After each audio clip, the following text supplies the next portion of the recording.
افغانستان پہلی بار world cup کے semi final میں پہنچ گیا۔ بنگلہ دیش کو سنسنی خیز مقابلے کے بعد شکست دے دی۔ آسٹریلیا ورلڈ کپ سے آؤٹ۔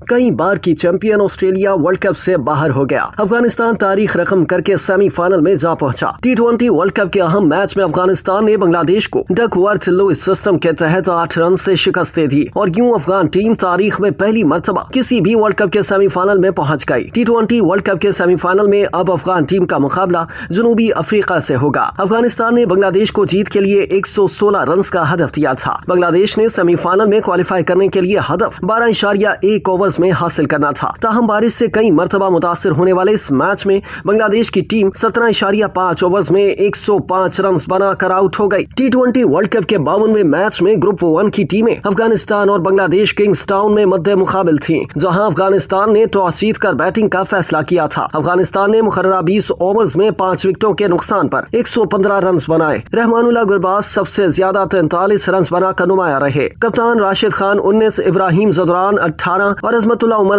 10 رنز بنا سکے۔ بنگلہ دیش کی جانب سے راشد حسین نے 3، مستفیض الرحمان اور تسکین احمد نے 1 وکٹ حاصل کی۔ بعد ازاں میچ کا دوسرا مرحلہ کم ہدف ہونے کے باوجود بھی سنسنی خیز رہا اور دونوں ٹیمیں آخری تک جیت کی کوششیں کرتی رہیں۔ ہدف کے تعاقب کے دوران کئی مرتبہ بارش کی وجہ سے میچ روکنا بھی پڑا، تاہم قسمت افغان ٹیم کے ساتھ نظر آئی اور آخر میں جب میچ بارش کی وجہ سے روکنا پڑا تو اس وقت بنگلہ دیش کو جیت کے لیے 8 گیندوں پر 1 وکٹ پر 9 رنز درکار تھے۔ اس موقع پر DLS میتھڈ کے تحت میچ کے نتیجے کا اعلان کر کے افغان ٹیم کو فاتح قرار دے دیا گیا اور یوں افغان ٹیم نے پہلی مرتبہ سیمی فائنل کے لیے کوالیفائی کر لیا۔ ہدف کا تعاقب کرتے ہوئے بنگلہ دیش کے لٹن داس 54 رنز کے ساتھ ناقابل شکست رہے۔ افغانستان کے راشد خان نے 23 رن دے کر 4 وکٹیں حاصل کی، جبکہ نوین الحق نے 26 رنز دے کر 4 کھلاڑیوں کو آؤٹ کیا۔ اس سے قبل گروپ 1 کے اہم میچ میں بھارت نے آسٹریلیا کو 24 رن سے شکست دے کر سیمی فائنل میں جگہ بنا لی ہے۔ سیمی فائنل میں بھارت کا مقابلہ انگلینڈ سے ہوگا۔